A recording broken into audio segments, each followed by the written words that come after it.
Well, good evening, good morning, good afternoon, good night, whenever you're watching this on the interweb out there. Sid Thompson, I'm back. I've got a very interesting interview for you folks out there tonight. A former player from my hometown of Roseau, a former goalie, and also a former forward. So I don't think you'll ever hear a story like this again. The way they are now, they're very specialized. You're not going to change position. This gentleman played in three straight state tournaments. 61, believe he won it as a goaltender. 62, they were runner-up. I believe he was a goaltender then. And then 63, they took third, and I believe he skated forward.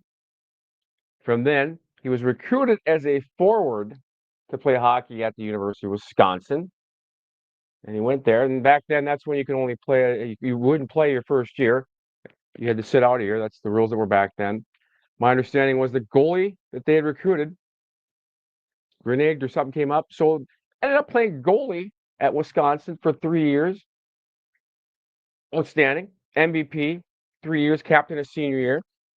Then moved on to play with the Green Bay Bobcats, Rochester Mustangs in USHL, and topped it off in 70 with the USA International, the World Championship roster with a host of who's who of hockey names. So I'm very pleased and excited to bring in Gary Johnson, formerly of Roseau, Minnesota, now residing in Mound and also Florida, where it's warm in the winter. So let's bring Gary in. And Gary, pleasure to have you on tonight. Thank you so much for coming and talking with me a little bit about your hockey experiences. I said, good to be here.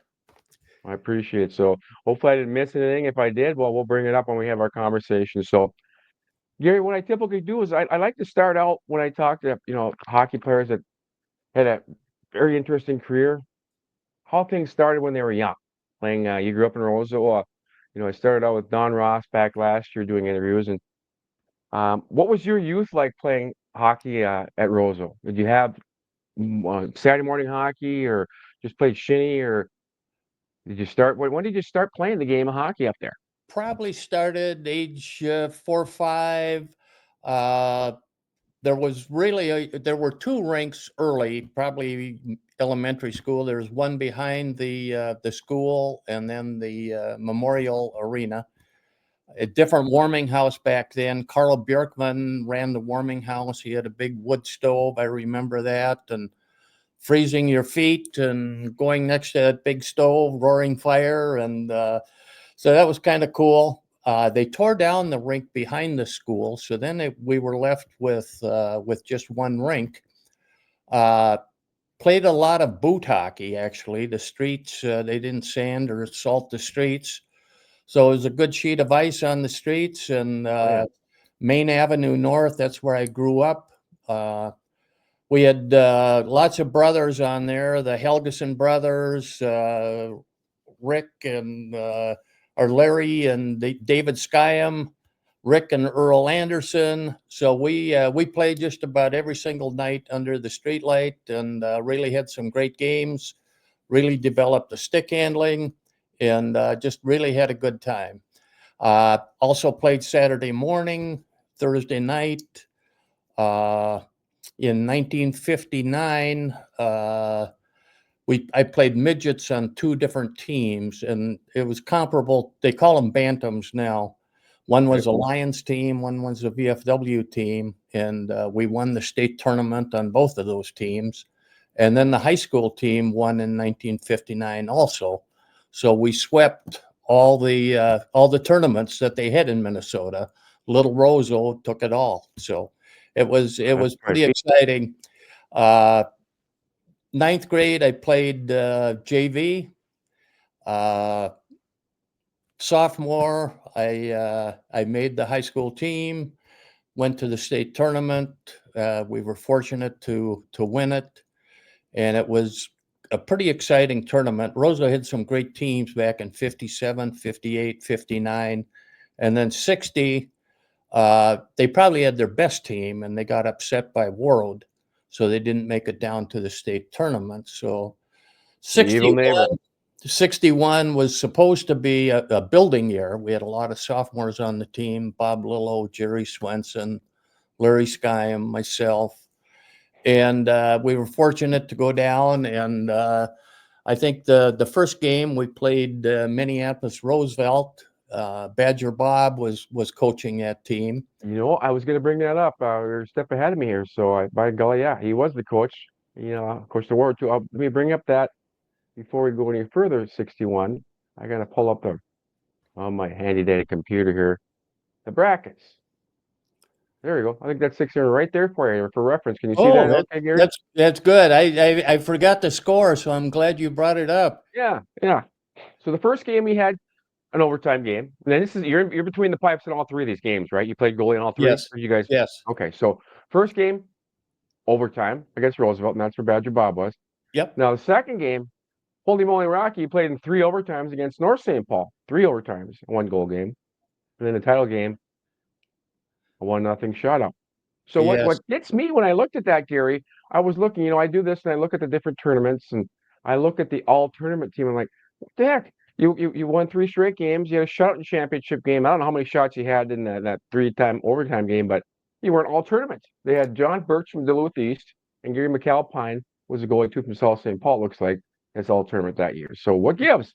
Yeah, well, they had some real good goalies, and I was only a sophomore, and so that's that's the way it goes. It's getting a shutout, I guess, was good, but so it was fine. But the thing I remember about that 61 tournament was the semifinal game against North St. Paul.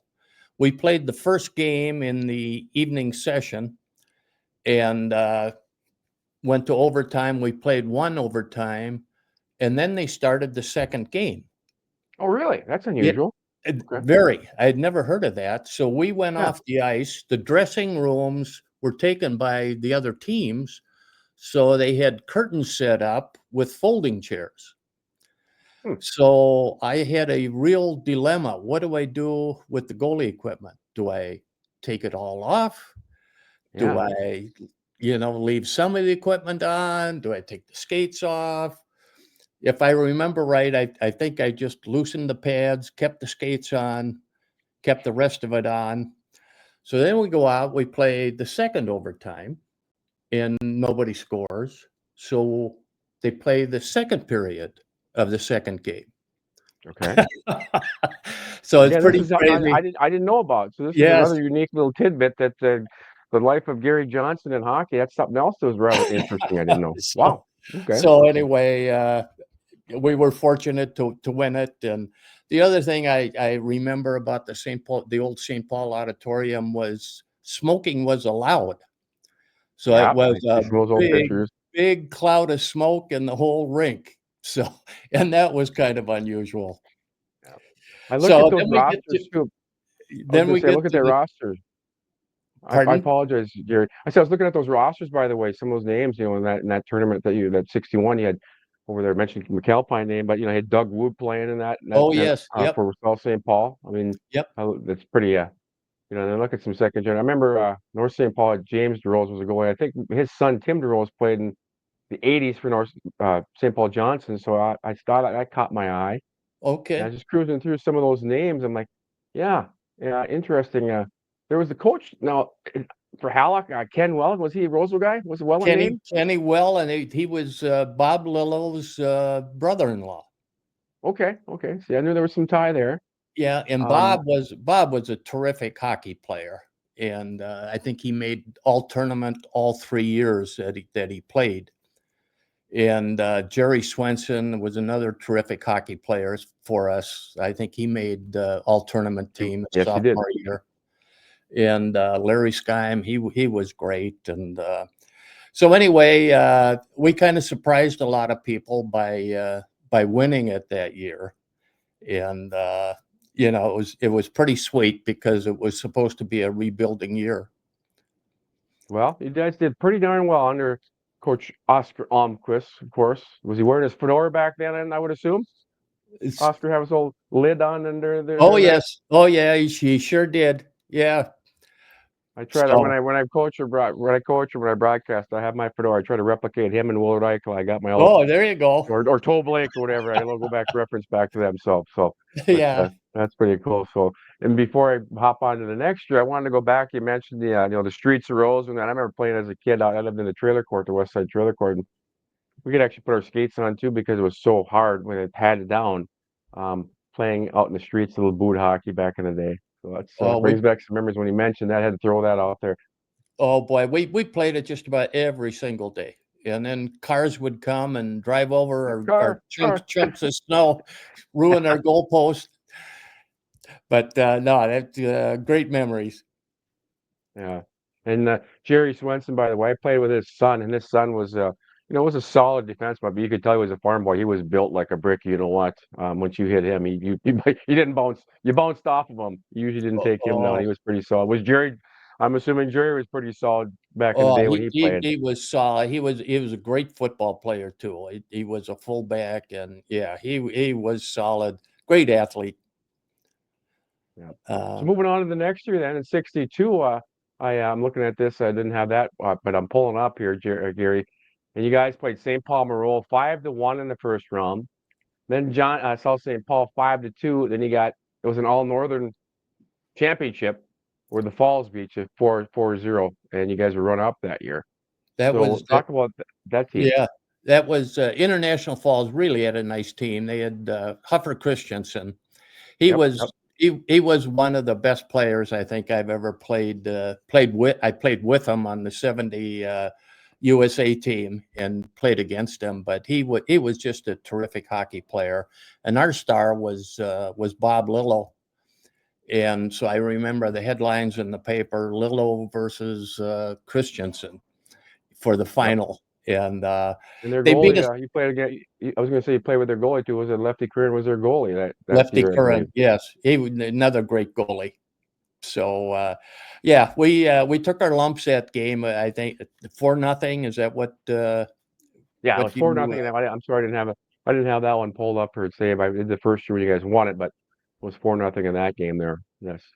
Yeah. So Um, anyway, but runner up wasn't too bad either.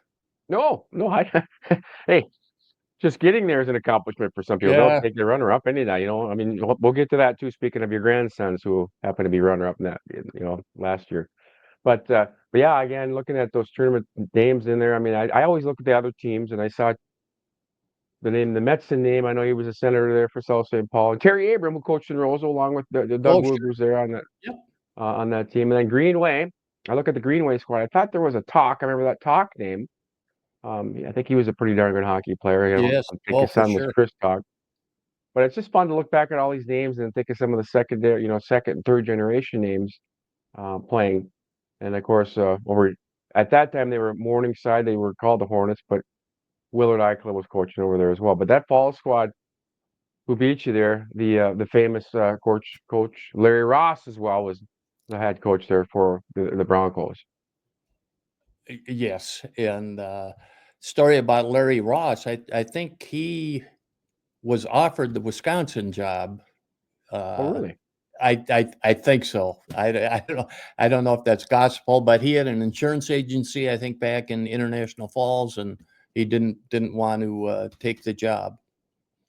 Okay. Well, like you said, well, you did a pretty good job there staying in the falls over there, made the He Broncos a sure name. did. He You sure did. betcha.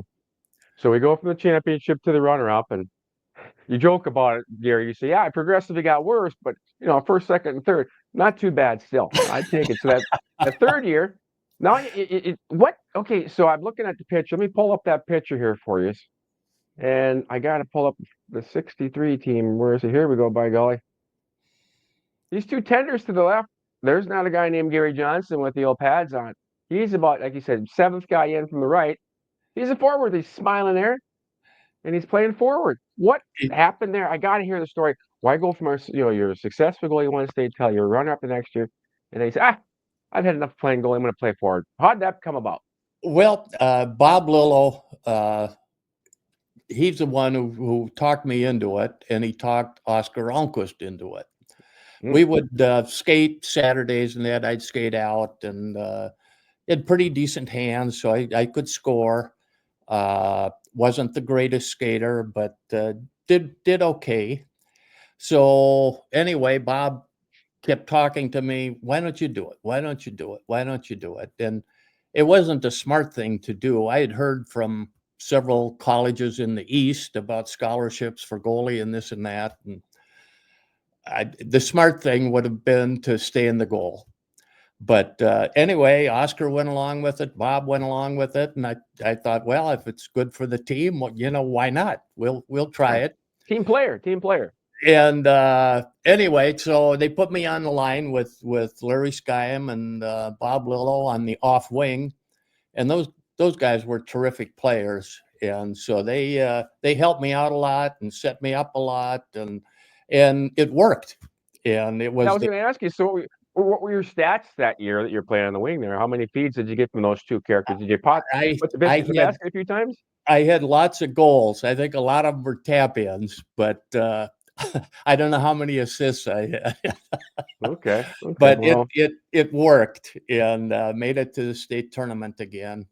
And there was a funny thing that happened in the state tournament. I don't think you've probably heard the story, but in the semifinals, we were playing St. Paul Johnson, and our goalie Richard Rigg, he always played behind me. In those days, you had two goalies. One always played, one always watched.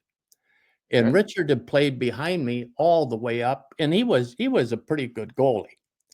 So, and that was one of the reasons why I also switched to forward. But anyway, we were playing St. Paul Johnson. I think we were ahead 1-0, or they were ahead 1-0. Middle of the second period, and this is before masks, of course. Richard Rigg catches one right in the forehead. Yikes. So he has to go off the ice, and Drew Peterson, he was a little guy and a lefty. He hadn't played really all year, and he turned as white as a T-shirt. Got thrown to the wall. So anyway, Oscar Almquist yells at me. He said, "Johnson, get over here. You might have to put on the pads. I'm not sure Drew can make it." And a couple of guys helped Drew to the ice, and he actually played pretty well. But the team was kind of back on their heels instead of up on their toes, and I think we got beat 2-1. No, yeah, well, yeah, it was 2-1. So I was going to say yes. Yeah. So that's not bad. He didn't do too bad, though. I mean, he didn't. It's not like he came in and 4 or 5 goals, so 2-1. Talk about pressure. Oh yeah. It's so like when anyway, the 1 year. It's like watching the 1 year when I was watching the Stanley Cup, and I think Roberto Luongo had let's just say he had an upset stomach, so he had to use the restroom, and then the goalie got thrown. I think it was overtime. So and he had to go to the bathroom. Like, what happened to Roberto? Where's Roberto? And he eventually came back, but I mean, the guy he kept him in the game, didn't get scored on. So that'd be talk about throwing to the dogs there in the middle of the overtime Stanley Cup game. So a little craziness going on there, but yeah. So you guys then India went on and defeated. Who was the third place game you played? I don't see the third place bracket here, but so it's you beat St. Paul Murray is who it looks like. Yeah, was it St. Paul Murray? Okay. Yes, sir. Okay. So anyway, finished third. Like I kid. We kept getting worse. Championship, runner up, third place. I'd take third place though. So St. Paul Murray, is that a precursor to the Hill Murray now? You think? I don't know how that, but Murray, they had St. Paul Murray, is what it was called back then. You think that were they private or public? I'm assuming they were probably. I think they were public. Oh, okay. Pretty sure. I just saw that Murray. Yeah, I just saw that Murray. I'm like, I wonder if that was a precursor to Hill Murray becoming a private school. Oh, yeah, as it may. Could be. Could be. But, and I'm looking at, I always look at the names of different players and the different, eras and different teams that played in the tournament. I mean, Ward was in that same tournament too. So Ward was in Region 3. So back then, was that during that backdoor era, as they call it? Because I would assume Roseau and Ward would have to go head to head. So who did you beat in the section final to make it to the tournament those years? Was it Ward? Were they in the section and they ended up going out section 7 or how that worked? Or? I think Hellock was maybe in 61 and maybe Warroad in 62, 63. I'm not positive about that. But anyway, they used to take turns going as Region 3. 1 year Region 7 would go. The next year Region 8 would go. And then they changed it to a playoff, I think, between 7 and 8 to determine who would go. So, Okay. but I think Okay. it was Hellock maybe in 61 and Yep, it Warwick, was Hallock there, and then yeah, 63. Yes, you 62, were correct. 63. Yeah. And then So what was anyway, how things have changed, huh? yeah, and I mean, it's just No time back door definitely anymore. no backdoor. But you know what though? I mean, looking at some of these high school tournament games, I mean, some of the section games I broadcast up in the cities when I did that. Those section finals were just sometimes better than some of the state tournament games. It's just amazing and sad to see. You may have a number one or number two in the section that's high ranked, and one of those teams won't even make it to the tournament. So in some of those cases, I'm sure they would love to have a backdoor opportunity just to try and get there again. Absolutely. Yeah. It wasn't all bad. Yeah. No. So finishing up, let's talk about the story then. So you got recruited by Wisconsin. You said you had some guys out east who were looking at you, but ended up going to Wisconsin. How did that come about? How did Wisconsin recruitment happen there? Well, we had two coaches. Art Thompson was one. He was the grandfather to Beth and Eric Hayden, the speed Oh, skaters. really? Wow. Okay. And so he was one of the coaches. He was a professor at the university. And then John Riley, who was a criminal attorney in Madison. And they had coached some bantam teams that did pretty well and pulled all the strings to get the University of Wisconsin to get a hockey team. The first year, ice was a problem back then. A guy by the name of Fenton Kelsey built the rink, but Okay. he the first year he built the boards and the refrigeration with no building. Oh, So one of the very first years they had an outdoor rink with artificial ice, and then they okay. put the building around it the following year. So But you had to play a little bit outside. it was Hartmeyer Ice Arena, and it's still there as far as I know. Yeah, it And is actually. I looked her up. You bet. but So that year you played 19 games, and your backup looks like was Ben. Yeah. I looked this guy up, by the way, the backup. It said he was born in Roseau. Is that correct? That Ben Hall? It said Roseau for some no, reason. he was from the East Coast. Yeah. I don't know why they Uh, had that. And looking up at the hockey DB, it had him as born in Roseau, but he played out east. But found oh, out you're kidding? that's No, strange. he was from out east, Yeah. and No, it's weird yeah. because it usually shows the birthplace, and I see two goalies from Roseau. I'm like, Oh, interesting. Had to be a typo. But no. So you played 19 games. That's now by nowadays, it was .836, and you did have one shutout, but the goals against were 5.03. They got the stats on you here, Gary. So you probably don't want to remember, that first yeah, year wasn't the best stats wise, but you progressively got better, my friend. You progressively got better. Looking at the next year, yeah. you ended But up going to 3-1. the first year, of course, we had to play. I played forward, and you couldn't play varsity as a freshman. You know, Yeah. ability. So So that our had to be a little freshman year, frustrating, right? I mean, how our was that playing? I mean, going in, is that how long did that rule? I don't know when they changed that rule, but that had been kind of watching these guys play and say you want to get out there, but how did you handle that playing, well, not being able to uh, play a freshman? yeah, that's just the way it was. So, but the freshman team was much better than the varsity team because there weren't Mm, many on scholarships on the varsity team. So at the end of the year, we had a freshman varsity game, and the freshman team beat up on the varsity pretty good. In middle of second period, it got very chippy, and wow. Ivan Williamson, the athletic director, happened to be at the game, and he called the game off after Right. after a Probably period and smart. a half. And so, kind of an unusual story, but and then the following year there were more recruits. So the freshman team was actually pretty good back then because Okay. they had a lot more scholarship athletes on it. So you played your sophomore year and then your junior year, but then the third year, I'm looking at John Riley was a coach, so freshman and sophomore year, or freshman, sophomore, and junior year.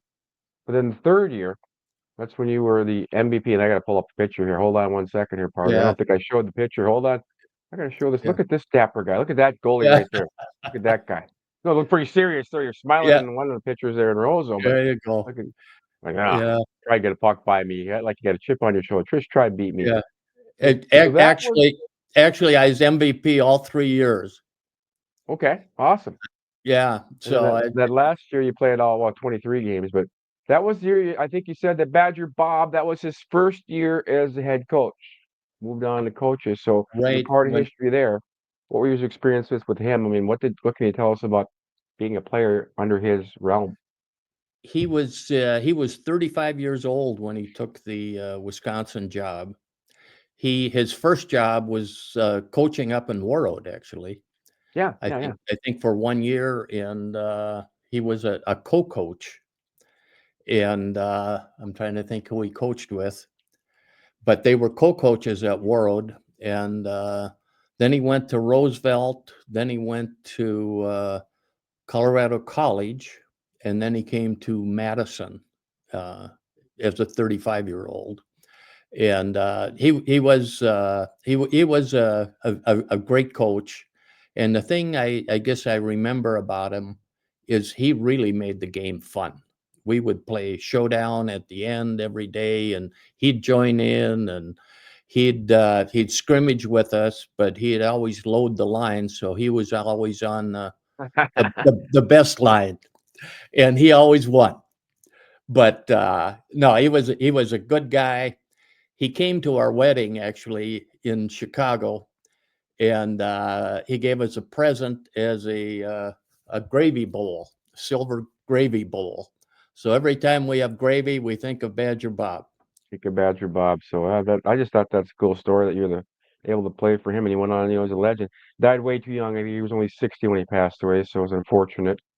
Yeah, it's a great day for hockey, right? Every time It's a great day that's his for quote. hockey. No, he was a great guy. Yes. Yeah. So some great experiences playing high school, and then of course going on to college, and after that, uh, looking at where you went after that, we talked about Rochester and Green Bay. So the Green Bay Bobcats, which now Green Bay is USHL, and the Rochester Mustangs, those two squads says USHL, but that was precursor to them playing in junior hockey, which they were. What Right. about that squad? Green Bay, you mentioned there on that squad, Mayasich. Was he was the player coach or playing with him or what He talk actually about those experiences. he was player general manager. Okay. And after college, Vietnam War was going hot and heavy, and I had passed my draft physical. I'd taken it in Milwaukee. So, kind of the minute you left college, you got a deferment to go to college. They were kind of waiting for you. So, I tried to get in the National Guard, and that was almost impossible. I remember going down, like calling them, and they said, "Yeah, we're taking guys Saturday morning, first come, first serve." So, at what time do you open? 8 a.m. I was down there at 5 a.m. with, oh man, there must have been 20 other guys waiting in line. Finally, the guy comes to open up. He says, "What are you guys doing here?" "Oh, we're here to join the army." "No, we took names yesterday." Oh, Oh, so I kind of had a problem. I'd passed my draft physical already. I still had a semester left in college, so I got back in college, and then I had a tryout with Montreal also back then up in Sherbrooke, Quebec, and they wanted to farm me out to Houston, Texas, but I couldn't do that either because of the Army. sure. So I got a call from John Mayasich. He said, "Why don't you come play for the Green Bay Bobcats? You can get back in school, do your last semester." So that's what I did. Worked So, out. but we had really a good team. That was a good league. There were a lot of All American college players that were playing in that league: Waterloo, Iowa; Sault Ste. Marie, Ontario. Uh, St. Paul had a team, Rochester had a team, so it was really good hockey and a lot of fun. Good. And they even paid you for playing. I think I made $25 a game. Hey. rock star. I mean, you went playing in the NHL, but you're able to play and get paid and do the game you love. So, can Yeah, you? I want to know a little bit more about that tryout with Montreal. So, can you tell me about that experience going up? You did go up there, then you said you tried out I with did them, go up correct? there to So, Sherbrooke, Quebec. Everything was in French, the newspapers, the radio, the I bet TV, everything. you had to have somebody help you with that, I'm sure. But so, who were the Claude, players? Who some back then was like, you had the Pocket Rocket playing, and was Marie still around, or that had to well, have been like just a, well, wow, back then there was only one American playing in the whole league. There were only 6 teams, yes, and, I think it was, Tommy Williams from Duluth. I think he was the only American back there. wow. So, anyway, I had an okay camp. I don't think it was great or anything, but, uh they wanted to send me to Houston, and it just wouldn't have worked. But you look back and you say, you know, what would have happened? There was expansion right after that, and you never know. But the Canadian boys didn't have to worry about that, of course. So, Yeah, yeah. Well, but could have. anyway, I went to Fort Polk, Louisiana, and Tigerland, and it was an experience that. I'm really glad I did. I wouldn't want to do it again, but looking back, it was a real neat experience. So that Tigerland, because we were talking off air, and I didn't know about it. And I'm gonna actually watch it after we're done with this tonight. So I'm gonna sit down and it's a documentary. So tell us about what Tigerland for the people who are watching this. That what was Tigerland? I had, was that guy with that woman that had the tigers and this and that? No, it wasn't. This was something a lot different. So tell me about that, Gary, so people understand what you experienced.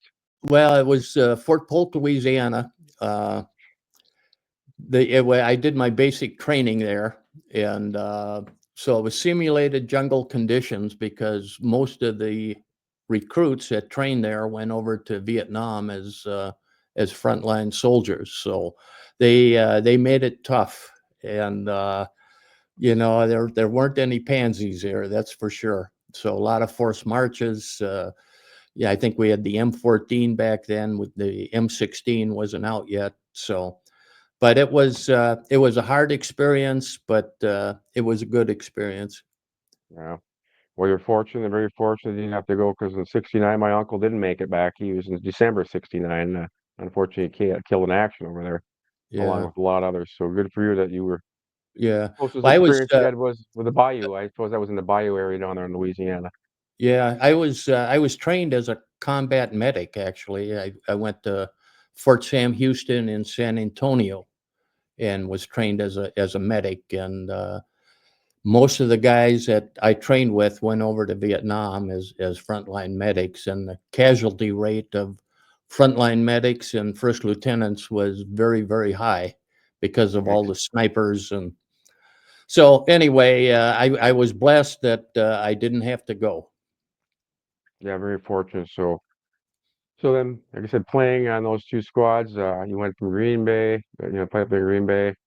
I got to bring up the Rochester squad because the Rochester squad, when I clicked on that roster, that was coached by Larry Stordahl, former Right. Roseau, and Yep. Bob Little played there, and Yep. yourself. Yep. So you had Chuck Norby from over in Grand Forks. I'm sure Norby's that name sounds familiar, but to talk about that a little bit too. I mean, the same, same league, but a couple Roseau guys and Marv Jordy. Got to mention the legend Marv Jordy. Marvelous Marv. Yeah. He Uh, played until he could, I don't know when he passed away, but he would have probably been, I think he was probably buried in his skates, that guy. You know when the Parkers played the Leafs, you could tell when Marv was there because you could smell him a mile away with all the liniment he had on him. there- yeah. Uh, I remember Marv.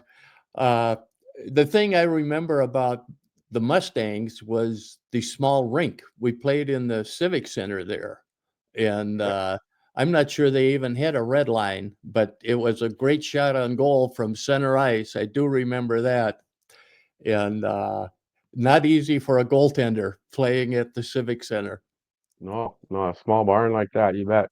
Yeah, look at Yeah, that, those names on there, and yeah, it would have been a good experience. And then they went on to become a junior team, Rochester and Green Bay, years later. So very interesting because I see that and I'm like, wow, those names are the exact same names that our USHL team now, or NA3, that were playing minor league paid hockey. So quite the story. So yeah. then moving along from that, most of the guys in Rochester lived in Minneapolis and just played on the weekends and Yep. commuted. Yeah. They were paid to play, kind of like some of those amateurs back in the day had the hired guns, I guess is what you call them, come down. So that's not too far. It's like 60 miles, so it's not a bad drive. Yeah. Like they're Well, going, it's not like they're driving down from the cities up to the Roseau to play in a weekend tournament and get beat you up. know, A little well, bit easier. So I think I got a raise. I think I made $25 a game at Green Bay and maybe 30 at Rochester.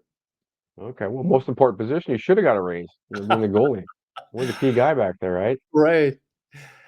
So from there, then let's talk about the next excursion there for yourself in hockey. We go a little international on the 1970 IHF World Championship roster. I look at that roster, I'm like, wow. Because I remember talking to Don Ross about that. He was on that squad. Henry Boucher, Herb Brooks, Charlie Brown. I played with Charles Brown, actually, Charlie in West St. Paul in the men's league, and he could still shoot. Really? Yes, I'll tell you, he's a good hockey player. You can tell he played the game. He, Hupper Christensen, Mike Lefty Kern, Gary Gambucci, Ryan Grand, yourself. Then we got, who else we have? Jim McElmurray, Yeah. Greg Patrick, Don Ross, Yep. Larry Stordo, and Carl Wetzel. And then, of course, the head coach is Murray Williamson. So not a bad squad. Not a bad Not a squad bad. that year. And four kids from Roseau on it. That's pretty amazing. It's pretty amazing. So That is how was that amazing. experience? I know you mentioned that Carl got pretty much the workload and that, Right. but were you able to, I think it showed 2 games maybe did you Yeah, play in that? I got a few games in over there. Yeah. So And that and where was that? Bucharest, I believe you it said? was Bucharest, Romania. It was like stepping back in time about 20 years. The thing I Wow. remember about it is there was no color. Everything was black or gray, and the Ooh. people were sad. You didn't see many smiling faces, Ah, but made you it was a appreciate. good experience. I was gonna look at that how they did that year. So I can't remember. I was trying to pull it up real quick. Well, so in that you guys played. Let's see here. Yeah, I just that was the year we had to win to get back in the A division in the Olympics yeah. So you later finished on. first in the pool B. Pool B, yes. Yep. So anyway, Murray Williamson was the coach. I'm trying to remember the general manager from Excelsior, Hal Yeah, Trumbull. yeah. Yeah. I was looking at that. I got all of them. So, but yeah, Trumbull. Yep, yep, yep. Henry Boucher was young. I think he was playing for a Winnipeg team, Winnipeg Jets or something, and ended up Yes, was it getting on the team. at So it Winnipeg? was fun guys to play with. Yeah, I mean, like I said, I played a little bit with Charlie down here, downtown Charlie. When I think I could still wheel. That was some years ago when I strapped the pads on with Denny. Denny played with the Leafs. Talked me into talking to play, and so that was a fun experience playing with him. And I think he's actually his daughter-in-law, Winnie Brote, I believe, was his daughter-in-law. Oh, So really? Charlie Brown's? yes, he's Oh my married to his goodness! son. Yep. So yeah, they Wow. keeping hockey in the family there. So you got all these different experiences and that, and then after that, I think things kind of started to resume. The real world came into play, Gary. So what after that in '70, and kind of the swan song, as we'll call it. Um, I suppose after that we played just for fun and beer leagues as they call them now. And what happened after that? Did you end up doing any coaching or just playing a little bit I for fun or? I did some coaching with my son in Mound, and followed him. And our daughter actually loved hockey, but there was no girls hockey back then.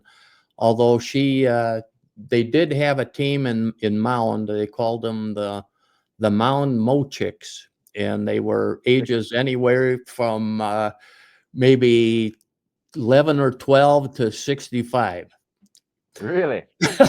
So that was the team, and they played some colleges like River Falls, and where some of the co-eds got together and played some hockey. So it wasn't real serious hockey, but it was fun for her, and Yeah, so it was a good time. So I'll have to look at it. watched the kids play, and now watch the grandkids play. So Okay. We've So got let's five yeah. grandkids, and they're all still playing. And So let's talk about that a little bit. So going back to last year, you were fortunate to have two grandsons that were on the Chanhassen squad that just came up a little short to the evil Edina Hornets. Oh, the Hornets. yes, yes, yeah. So it was quite an experience for them, and to play in the state tournament nowadays is really something. And Absolutely. we upset Minnetonka in the regions, and we had a hot goalie that night, and Yes, he was. Good goaltender. yes, very good. I think he's doing Which real well in the juniors right now oh too. yeah, yeah, yeah. We can appreciate that, of course. Life card carrying member of the goalie union, both you and I. So we got to be Yes, appreciative of the yes, good goaltending. So that was good to see. Yes, he definitely. It was tough to see him lose that game because everybody. It's like when Roseau would play in the state tournament. Now more recent years, you'd have three-quarters of the building cheering for that so-called underdog or the little team, little guy versus Edina. Because yes. I Edina just know it. so every year they run you know, you got to hand it to them. They do a heck of a job. Kurt Charles has been over there. I can't believe like Oh, 25 years now. Runs a solid program, just unbelievable. So they didn't get a sniff. They didn't go to. I figured, well, they carry on in the grandfather's tradition and in his footsteps, and they didn't go to Wisconsin. They ended up going down south. You tell me, play a little club hockey down in sunny see, Florida. They wanted to be closer to you. there you go. Yeah. So it actually worked out. I thought they would both go to Madison, but it's really hard to get into Madison these days. They did everything right. They had good grades. They took tough classes. They had good ACT. I mean, they did everything right, and so I really thought they'd be going to Madison, but they were put on the deferred list, and then they didn't get in. And I think part of the reason is the reciprocity issue. Minnesota kids, they get reciprocity going to Wisconsin schools, Yep. whereas if they take kids from Illinois, there's no reciprocity, and it's more money for the college. So anyway, but they had looked at Florida State, and they had looked at Florida Gulf Coast, and Florida State is very, very hard to get into also. But Alex got in there. They're twins. And Okay. Drew got into Florida Gulf Coast, and they're both playing hockey, club hockey, and they're loving it. And the caliber of the club hockey at Florida Gulf Coast is unbelievable. They had over 100 kids try out for it. Uh, Drew made the team as a freshman. There were only two kids who made it as a freshman. His roommate, a goalie from Boston, and Drew. And they're both playing a lot, and the caliber of play is really good. A lot of the kids are 22, 23 years old. A lot of them have played juniors for 2, 3 years, and very, very good caliber. So it's been a lot of fun watching them so far, and so far so good. The Yeah. important Well, thing the important thing is having fun. yeah. Well, that is true. I mean, and I tell you, it's not the same club hockey as it was years ago, where kids were having to drive to the game to, get together and take a van or whatever, and get the team together and commute together, and carpool and fundraise and do whatever they could to take and make sure they had enough money just to get a team together, and ice time and all that. Maybe not even have a locker room. And now, I mean, you mentioned that they went up to Liberty, I believe you said, and they played in front of 4,500 people, and they were on ESPN Plus. Yes, They flew up yes. there. I mean, that's quite. You're not going to get that at Division 3 hockey where you're playing in front of No, 4,500.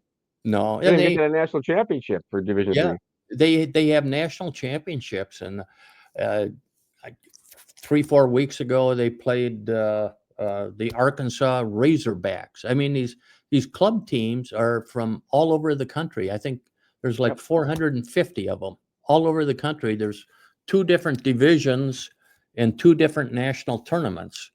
I think one is in St. Louis this year, and the other one is in Jacksonville, Florida.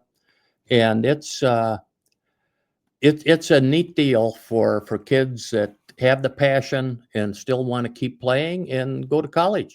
So Yeah, yeah. it's No, I'm it's all it, for it. it's been I great think it's for 'em. changed. Yeah, it's changed the way how well, especially what's going on with up in Canada when they did the CHL, Canadian hockey, um, in the United States, and the hockey, whatever, they came together and said, okay, juniors now playing major junior, whether it be the Dub, the OHL, the Q, can come and play college hockey in the States. And that's going to affect, I mean, some of these positions are going to be, it's going to be tougher to make squads. So you'll see more and more guys moving on to play. And, you got to realize that what's this percentage of such a small percentage of players going to play pro hockey. The NHL is unheard of. It's such a small percentage, but even playing in minor hockey, if you want to play hockey, have a good experience, and play in front of some nice squad, crowds, why not play club hockey? I'm looking at their schedule and I look at some of these teams. University of Kentucky, they play the University of Minnesota, UMass, Liberty. They're all over the Oh yeah. country. Bowling It's Green, Maine. I mean, they're playing, and if they're smart, I think some of these squads are going to use a club hockey team as a JV squad, and then they can start filtering people up and back, up and down. that's a that's a good idea. Yeah. I guess if your school has a Division 1 hockey team, they cannot have a Division 1 club team. They That's have to correct. have a Division 2 or 3. That's correct. Why, I don't know, but No, it seems weird, but it seems weird. I've heard of guys. I think up in Duluth one year there was a goalie on the club squad. They had hurt.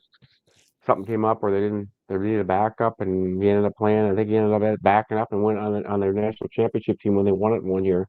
I could be wrong, but that'd be quite an experience from playing club hockey for fun, and end up winning oh, a it's national yeah, championship as a backup. But it's this goes to it's show. been it's been good. Al now, the other twin, he plays for Florida State, and their program is not as good as Florida Gulf Coast. They have a Division 3 team, but the Okay. amazing thing is there's not a sheet of ice in Tallahassee, which has a What? population of 200,000 people. There's That's not just one sheet crazy. of ice. So I tell Al, it doesn't make any sense. Here you got 200,000 people, no ice rink. We got a small town, Roseau, Minnesota, That's about three 28, indoor rights. 2,800 people, and we've got 3 sheets. Yeah. But they're still having fun. They all the kids have a passion for it, and they don't play as many games as Drew's team. And they drive themselves to the games. Their home Okay. ice is in Jacksonville, but they're having fun, and Well, that's the let's just say important thing. they probably are doing better than that Florida State football team the way it ended up this year, one of the worst years they had in history. So maybe they can get some of their fans to come watch them in the hockey team. So Yeah, I um, think you're right, Sid. they did a little They struggling there, but Yeah, Al was all excited. They were ranked 10th in the country preseason for football, yeah, it and didn't last very long. they've only won 2 games. But the coach, I think's got the buyout for him, from what I see from Mr. Norville, is several $1 million, and I don't think they're going to be buying him out Add anytime some soon. zeros to it. Yeah. Yeah, yeah, yeah, yeah. So, are there any stories that you can tell us that maybe you didn't bring up or want to bring up, that maybe the people that are watching back home, friends or relatives, or about Gary Johnson and some of his hockey experience, that we didn't bring up maybe a fun story or something, like, I don't know if I should tell it, but maybe I should tell it. And there's always stuff that you know. I, Yeah. I've got a couple that happened in Bucharest, Romania, but I'm not going to tell Oh, okay, okay. Son of a gun. them. And that So, it wasn't me. okay, okay. You don't want to incriminate anybody, get No, him in no, I trouble don't. after. No, I So, don't. No, I don't. But well, I'll have to ask Don Ross next time I see him or talk to him. Say, hey, there, Gary was going to talk about you. ask Maybe there's him. some stories He you didn't can want to tell bring you. up. Yeah. All right, well, but as far as anything else, though, as far as experiences, and they're growing up in the Roseau and going on to have a amazing career. I mean, like I said, your story is one of a kind. I can't say enough about that. Being able to play 3 state tournaments, playing forward, and then going on to play goalie in college, and playing for the international team for U.S. I mean, it's just amazing. And then your grandkids runner up last year in state high school tournament. You played in the tournament.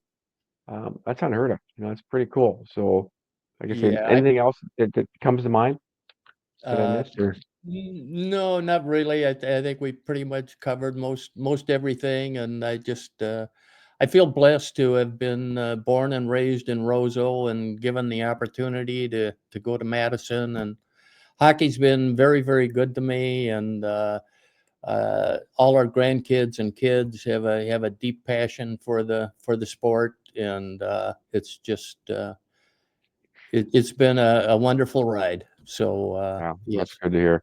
very I think blessed. wasn't no Linda. I think Linda's son. I think he went to University of Wisconsin. They went on to play baseball there, and they cut the Yep, program. And yep. I think he stayed Todd. over there, played a Yep, lot. Yep, yep. Heck of yep, an athlete as well. There's been a yeah, few Roseau guys that went over there. John Helgeson ended yep. up, I think he He was in was at the year, but Madison. they won a national championship over Yes, there. I think he didn't play much, was injured, but there's been a few Roseau people that have attended that. Otherwise, they go to the Sioux, excuse me, wait, Fighting Hawks. I got to call them proper. No longer the Sioux, and then the University of Minnesota. But yeah, it's good to chat with you, talk a little bit about your experiences and growing up in Roseau and just talking hockey and talking life. So if there was any, it's obviously a lot different era in the '60s, and I grew up in the '70s and early '80s.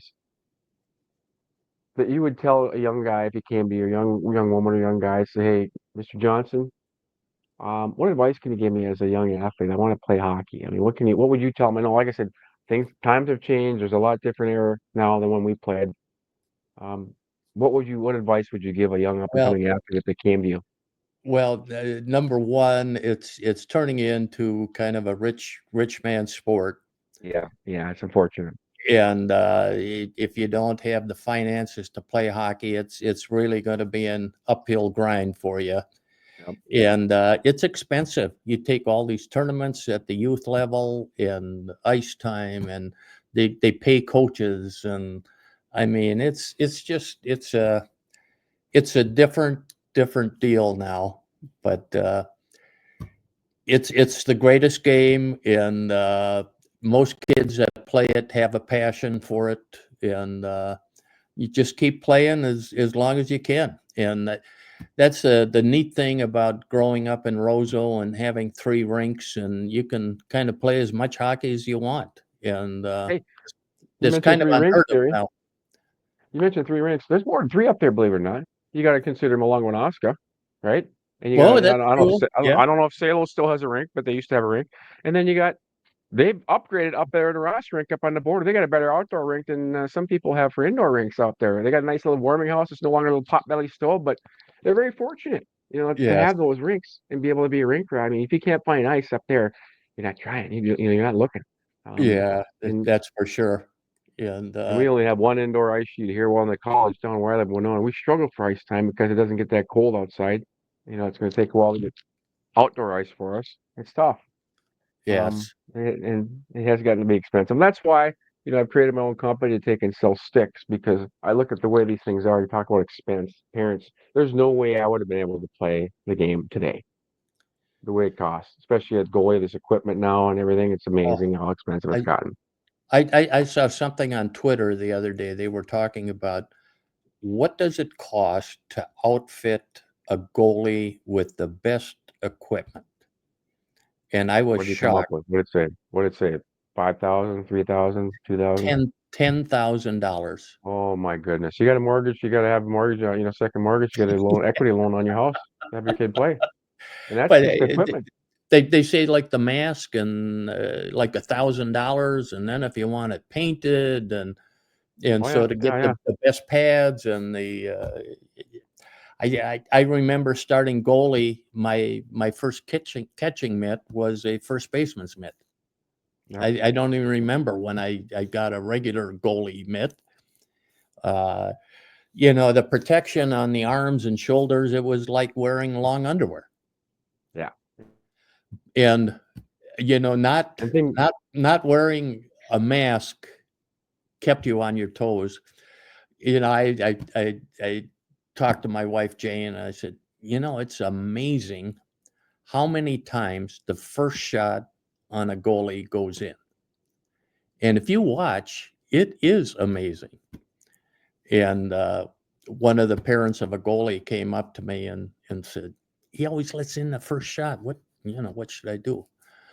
And jokingly, I said, well, take away his mask. Yeah. What- But he didn't like that answer. No, no, But no, no, no, no. But but without a mask, you are up on your toes more. I think the equipment is so good now.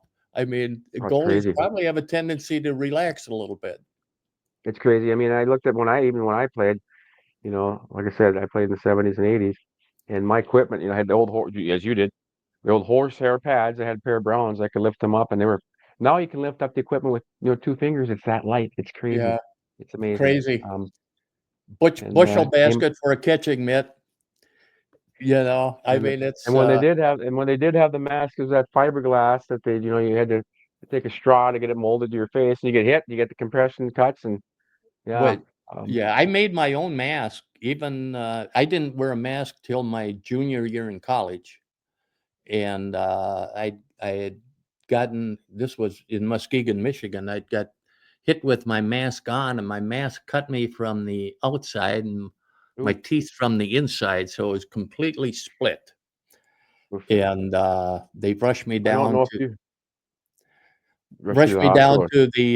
to the hospital, and the guy on duty, I'm not stitching that up. And they called in a Hmm. plastic surgeon and stitched Oh, me up. He did a great job, and I caught one in the eye in Madison and ruptured the cornea. And crazy. I but don't know if you yeah, could see or tell, but behind me here, Gary, I got a couple goals that Johnny Bauer signed autograph, but below that, it's Terry oh wow, Sawchuk, and he looks like Frankenstein. I mean, you can't oh tell. It's yeah, like scars all over his face, and oof, to name and have that guy had a lot of injuries back in the day. And oh yeah, that was original 6 days, so they played through it because if you got hurt, another guy yeah, was there waiting to take your spot. yeah. Well, I've got about 160 stitches in my face and head, and they all did a pretty good job of stitching them up. We had kind of an interesting thing. Madison last year, they wanted all the goalies to send in their hockey masks. Hmm, In fact, I'll send it to you. There's pictures of them, and of okay. course, they've had some great goalies playing for Mike Richter and Mike Richter and Kurt Kurt Joseph, I Joseph. played there too, Yeah, Joe. so they all sent in their fancy masks, and I sent mine in. So somebody said it looked like a mummy mask. It's funny So talking about masks. I went through my cancer, right? And I don't think, give me a sec here. I'm going to show you something. I had to wear it during the treatment, but it reminded me because they made it. It was fiberglass, and this is kind of how the mask, I had to wear it. Can you see wow, that? Oh, that's kind of the mask. Sticking to the mask, look at I didn't like that. the picture, Oh but my that's kind of like goodness. well, I thought about wearing it for Halloween and say, here was Yeah, my goalie mask, my yeah. new goalie mask. But that's kind of how they had to make the old ones back in the day, fiberglass and Oh, mold it to your that's face. yeah. You put Vaseline on your face and then plaster of Paris and then do the fiberglass. And it was kind of funny. I couldn't find mine. Well, the kids, some of the grandkids had used it for Halloween. So Okay. I tracked it I tracked it down and sent it in. I'm not sure they'll ask me to send it in again if they have another one. Funny. Well, Gary, I'm coming up on an hour here. I try to keep it within that 45, 50 minutes, a little longer depending upon how we're going. But it's been an absolute pleasure being able to talk a little hockey with you and being a former goalie, that you had quite the experience. I mean, one of a kind. And like I say, there'll never be another one like you coming out of Roseau playing two positions, three state tournaments in a row. Um, I said it's been a pleasure to chat with you. I really appreciate being, tracking you down and being able to do this because I know I always throw it out there. Who should I interview up next? And then Linda pointed out you, and I'm like, absolutely. 'Cause I was at your Hall of Fame induction in Okay. Roseau. I was speaking for Ron Schwer, who was being inducted. That was the same one that Okay. Dustin Bufflin was there. Yep. And you were inducted that few years ago now. So it made me think, yeah, that's a great one to do. And I'm glad I did this tonight. So I appreciate it. Yeah. Well, I enjoyed talking with you, and uh, good luck with your cancer treatments, and hope everything comes out good. Yeah, I appreciate that. You don't think about your health until you don't have your health. That's one of the things Yeah. I tell people. One advice I get: make sure you try to do whatever you can to, stay healthy. Because once you don't have it, Yeah. it's tough. It's tough. But no, thanks for saying that. So, Yeah. well, Well, again, Gary, again, thank you so much for doing this. Gary Johnson, former Roseau Ram, three state tournaments, 61 to 63, went on to be MVP 3 years. at University of Wisconsin, and then also playing in '70 for the U.S. IHF World Championship in Bucharest, and a horde of other games. Probably no check, and then of course chasing on the grandkids when they were growing up. So thank you so much for taking the time to sit down and talk a little hockey with me in my hockey office here. As you can see, my jerseys in the background. Pictures of goalies, of course. Yeah. That's what I got. So thank you so much, Gary. I'm gonna end this You're here. very welcome, and enjoyed talking to you, Sid, and best of luck to you. Thank you so much. You have a great night. Appreciate You it. too. Thanks. Bye.